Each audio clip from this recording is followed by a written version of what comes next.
it was as in more. We had more discussion on the women. How the women should go all out, do everything. As in when we have challenges, that's what I'm talking about.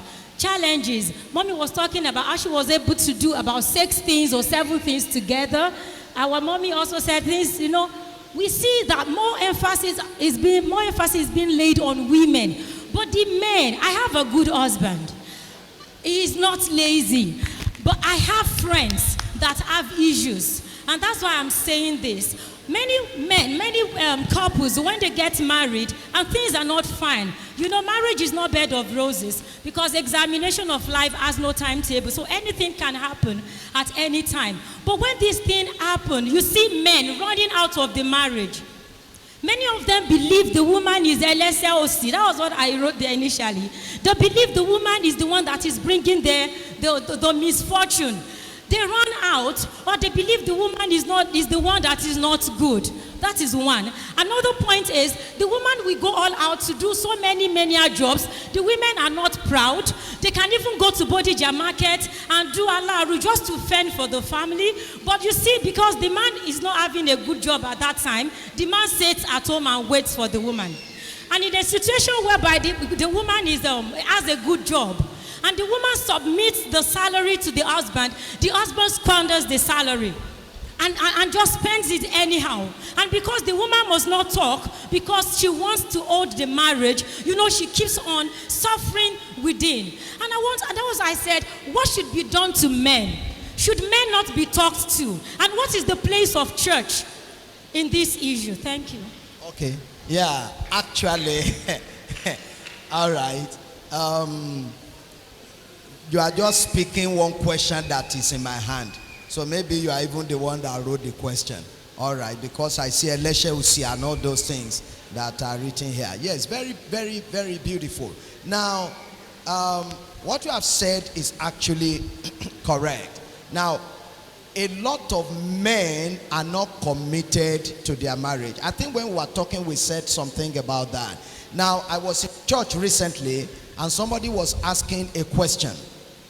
That this man has been married for 15 years and that he started having problem. And one prophet said that it is the wife, that the wife is actually from marine world and that she has been sent to come and destroy him and all that. So, and they were asking me whether he should continue to live with marine spirit. So I told them, I said, the woman is not a marine spirit. The woman may have marine spirit. So what do we do to marine spirit? Go back to the same prophet who saw marine in her to cast out marine by the Spirit of God. Don't cast the woman out. So a lot of times when some men have found alternative, then they find excuses to want to get out of their marriage. Now, a man that does that is actually not a child of God. A child of God who has the fear of God supposed to know that God does not allow situations, because just like Reverend had said, part of the things that we test the commitment of whether a man or a woman is circumstances. So when those circumstances come, instead of coming together as husband and wife to fight the devil, it is not the time to begin to fight your wife and think it is the wife that has problem. That's one. When we have financial challenges, it is not only the woman who goes into making sacrifices of commitment. May I tell you now, I was talking about we're selling kono, we are doing all those things. We wake up together by 4:30. She makes the kono. I will be the one that will be pouring it into the bottle and sealing it. We bought sealing machine. We pour into nylon. I will be sealing. Biram, put it here. Biram, put it here. And all that. So we're doing those things together. A man must be willing and you must be hardworking. There was a time we had a poultry. I was the one that was busy. Anytime I'm not out, I will pack all the rubbish of the poultry. I know when to go and pick the egg. I know when to go and feed the birds and all that. When the work of ministry had not taken much of my time, I will be busy doing that. I used to say this. That's one of the things that challenged me personally about the Igbo men.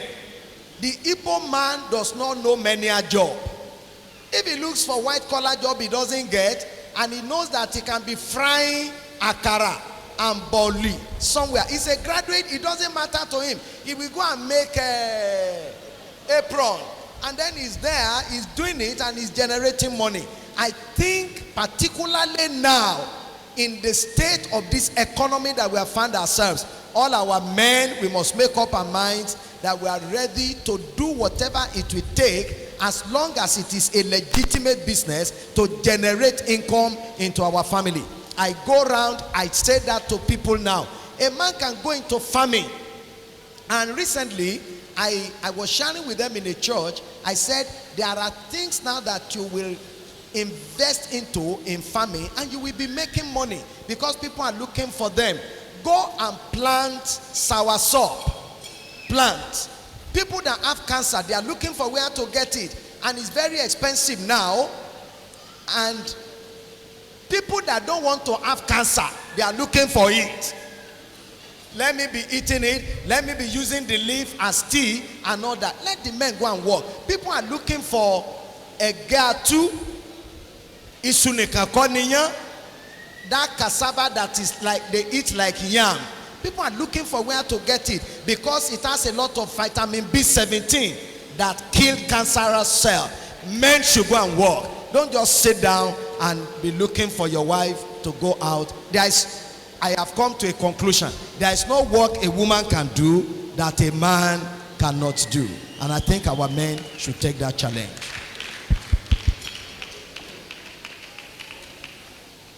Thank you very much. It's like I've been looking for an opportunity like this.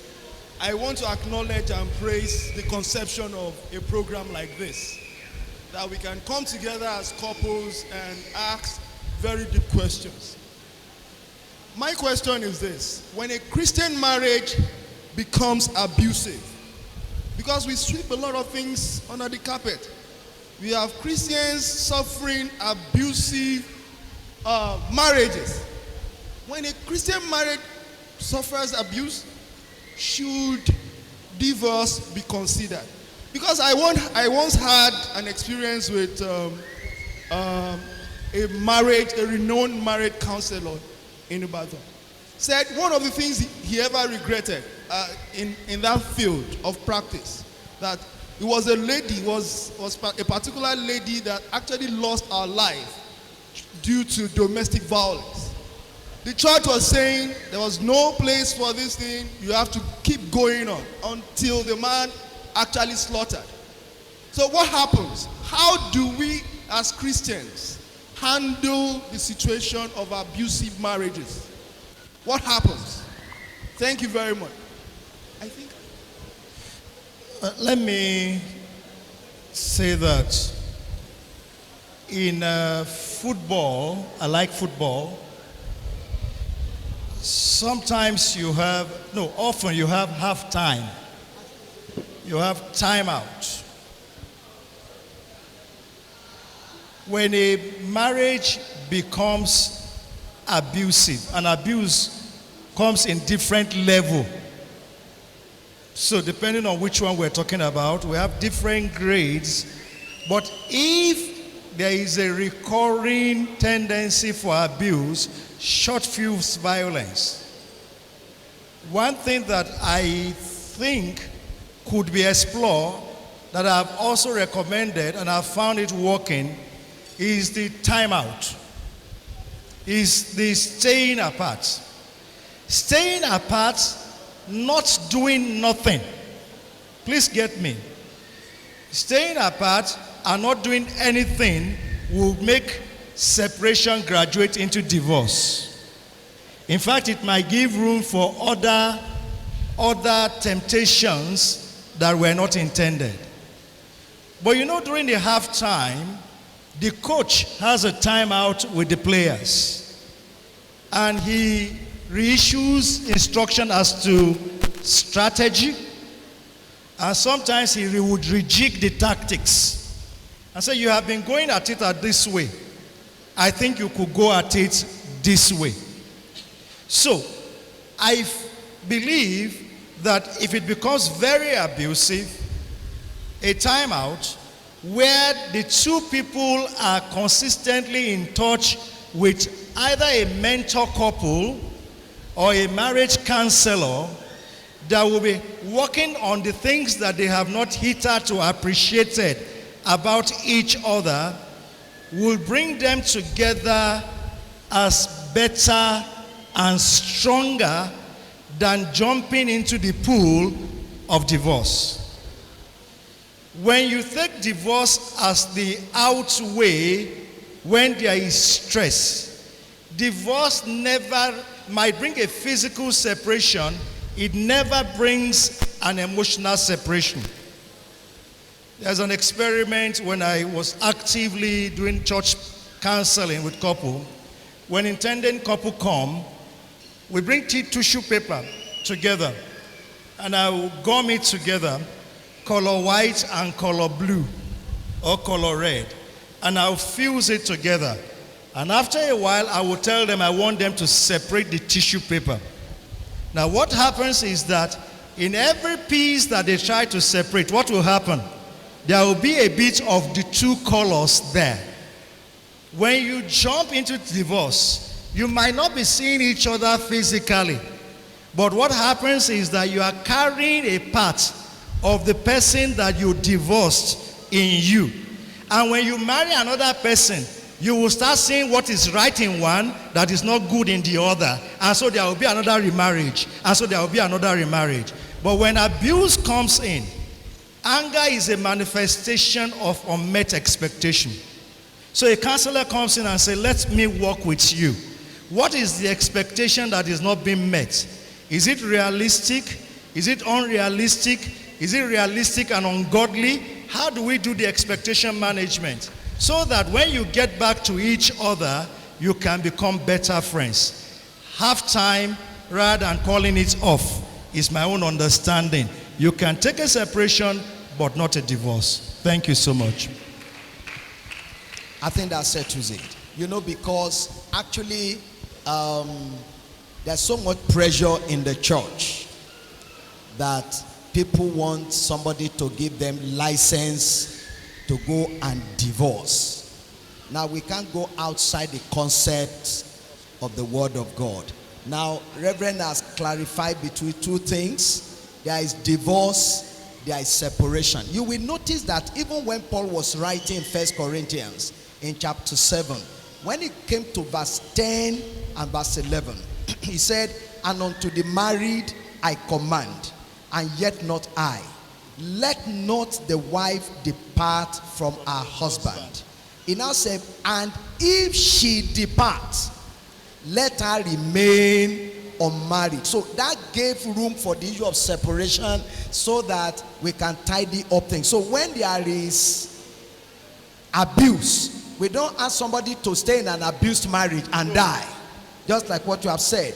A woman was killed by her husband in Lagos, and the man cut her into 76 pieces. So while people were there and they were crying, people were holding their head and all that, some people were hard neighbors who were saying she was the one that killed herself. And people were saying, how did she kill herself? And they said, the man has been beating her for long, that she should have excused herself out of the marriage and not wait until she is killed. So when marriage is becoming abusive and a threat to life, what language he has used, a timeout, is allowed by God.